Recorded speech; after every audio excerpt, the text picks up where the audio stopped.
as of the time of this recording. And what you're finding is that, as I talked about this last week, the idea of shutting down the entire country, I wasn't really sure how that was going to work. I felt like that would lead to more bad economic news.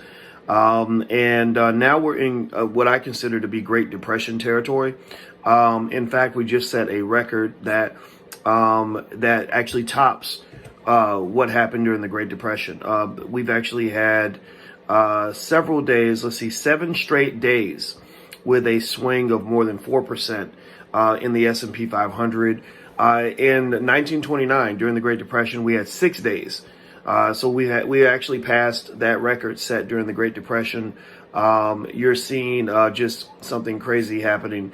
Now, Bill Ackerman, who is a billionaire investor, and he's the founder of Pershing Square Capital, he says that the best remedy is to really shut down the entire country, close the borders for the next 30 days. And he believes that that will push the stock market back up and back out. I don't know if I agree with that. I don't know if shutting everything down is really going to do it. But I do think that what you're seeing is you are seeing a bit of a psychological effect. Every time the media continues to talk about this virus and some new celebrity that has it, which, honestly, I don't know why a celebrity infection is such a big deal, especially given that none of the celebrities are dying. None of them are actually getting sick. At least not that I see. I don't know why that's a big deal, but the media loves to kind of feed off that. They feed off celebrity, they feed off scary news, and it's really causing, just wreaking havoc on the economy. Now, the White House is weighing a $1 trillion stimulus package that might involve sending payments out to millions of people, deferring tax payments. They may actually just not cancel tax season altogether, but extend it so that people have time to pay their taxes. According to Double Line Capital CEO Jeffrey Gundlach, he said that when you decimate the restaurant industry, the travel industry, the hotel industry, the airline industry, the cruise industry, obviously you're going to take a huge divot out of economic activity. And I've mentioned this. I don't understand this idea of telling customers to stay home and telling businesses to stay closed and expecting anything other than economic devastation. Although again, obviously health is more important than money, but when you're talking about a 2% mortality rate, and then also an infection rate that's very, very low, probably less than 0.1%, I don't really know how that translates into something that is scary. It doesn't scare me. I'm a black man. There are many things that can kill me. That's not one of the things that I'm worried about, killing me. Even if you get it, it doesn't look like you're going to die. 1 in 50 people dies when they get it. And usually that 1 in 50 is a person that's already old or sick or something like that. So anyway, Gunlight puts the odds of a recession at 90%. I agree. I put it at 100%. I think we're headed into a recession. What we got to worry about now is making sure it's not another Great Depression. He said it's ludicrous to think otherwise. He added that he believes the stimulus will end up being bigger than $1 trillion. Yeah, I think we're going to hit record territory for the stimulus package. It's going to be the biggest ever. Gunlight also commented on the reversal higher in Treasury yields, noting it could put the U.S. in an uncomfortable position of having both a weak economy and rising interest rates as new debt issuance to pay for the stimulus floods the bond market.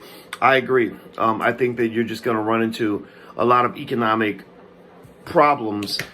Because, sure, we could say, okay, the banks are strong, or we've got these monetary policy tools to fix the issue. But eventually those things are not going to work anymore. You have to have an economy. You eventually have to have people making money. The movement comes amid historic highs in the CBOE volatility index, which closed above its 2008 financial crisis peak on Monday. So in terms of volatility, the fear gauge is higher than ever. And again, that sentiment, like I said, fear is the biggest problem right now in the economy. If you're going through a bunch of crap, being afraid only makes it worse. And that's the thing. I just wish the fear was not a part of the equation. If you took the fear out, then you could actually have a functioning economy and still solve the issue. But the fact that we're incorporating fear on top of a bad situation only makes it a worse situation. So they said on Tuesday, the markets rebounded from their deepest rout since 1987 as investors grew hopeful that the Trump administration's massive fiscal stimulus plans will rescue the economy. Steve Mnuchin, Treasury Secretary, told Republican senators that unemployment could reach 20%. I agree. I think unemployment is going to be extraordinarily high. The businesses are dying. So eventually what's going to happen next is people are going to start getting laid off. If the banks don't come through and the Treasury doesn't come through with real meaningful support for these businesses, that these businesses are going to say, we can't pay our bills. We got to let people go. So you're going to start seeing unemployment start to go up. You're really heading toward an economic mess that could be unprecedented. You could be talking about depression level scenarios. Excuse me. So let's see. He proposed further. Let's see. CNBC reported on Tuesday. The Dow soared more than 1,000 points on Tuesday. On Tuesday, investors also cheered the Federal Reserve's amped up effort to help companies having a hard time getting short-term funding. The bank announced a special credit facility to purchase corporate paper from some issuers. This follows the Fed's emergency $700 billion quantitative easing program. Yeah, but they got to help small businesses. If they don't have things specifically for small businesses, the economy will die. If they don't, I'm talking about meaningful stuff. I'm not talking about just, okay, we're going to send a little tiny check out, or we're going to do a couple things for big corporations. I think if they don't do stuff for small businesses, the economy's done. Let's see here. The number of confirmed, now here's what's fascinating. The number of confirmed cases in the U.S. is 6,400, and the death count is a little over 100 people. So you're talking about a little over 100 people die, and a country of 331 million people shuts down. I'm not saying that it's not a bad thing, but I just think we got to look at this realistically. Most of those 100 people are over the age of 60, and many of those people were sick. Doesn't mean that older people don't matter. It just means that a lot of these individuals would have died from the flu. And remember, the flu kills thousands of people every year. So I think that what's probably going to happen is you're going to get a double whammy. You're going to get an infected population where hundreds of thousands, if not millions of people are going to catch the coronavirus eventually. Most of those people are not going to die. And then also at the same time, but they're not going to die, but they're going to be scared, right? So fear is going to cause a lot more damage. Fear probably causes more damage than almost anything else. And then two, you're going to get an economy which, because of that fear, is going to be just shot down and dead. And it's going to take a Herculean effort to restore. I don't like what I'm seeing at all. I kind of wish in the shutdown, I wish the media would also be shut down a little bit, at least to the point where they're not fear mongering, people. Because you go watch CNN and even Fox and MSNBC. All of them are eating off of the coronavirus. All of them are eating off of the fear. They're feeding on the fear, no different from that clown in the movie It. It fed off of fear. The media, which has become the It, is feeding off fear, and I don't like that at all. I just wish, again, the situation, I'm not saying the situation should be underestimated, but you're talking about 100 people, and what's going to happen is every time one person dies, they're going to put it up as a big headline. One death is bad for that one person, but it's not bad for an entire country.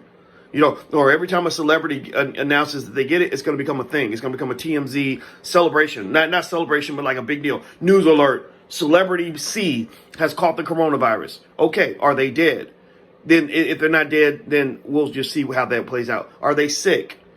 Show me Kevin Durant. Don't show me a healthy Kevin Durant who's going to heal from everything, who's playing basketball, who's feeling good. Show me, really, if you want to get me concerned, show me Kevin Durant on a stretcher. Show me Kevin Durant on a respirator. Show me Kevin Durant in a casket. No disrespect. I don't want to see Kevin Durant in a casket. But I'm saying that that's what would concern me. Kevin Durant having the coronavirus is like saying Kevin Durant has herpes or something. Like, okay, then fine. He shouldn't be having sex or something. But that doesn't affect the situation in its entirety. That doesn't tell me that the world is coming to an end. That does not tell me that we're on the brink of complete destruction. So I just think that we're handling this the wrong way. I think it's going to be a mess. As an investor, I'm going to keep investing. I'm going to keep buying even into the dip. That's what I do. That's what I've always done. That's what historically has always worked. But I just hate it. So feel free to follow the Black Stock Market Program.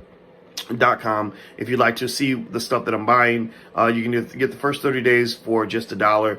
It's a great time to learn how to become an investor. So I encourage you to go take a look at the market, because there are some really strong companies that have great fundamentals that are being sold very cheaply right now. And I would encourage you to go take a look. So anyway, I'm out of here, guys. Hit the thumbs up button, share, and subscribe button. I'm Dr. Boyce Watkins. Make sure you subscribe to the blackfinancialchannel.com. Follow the Black Financial Channel on Instagram as well. Follow me on Instagram at The Real Boyce Watkins.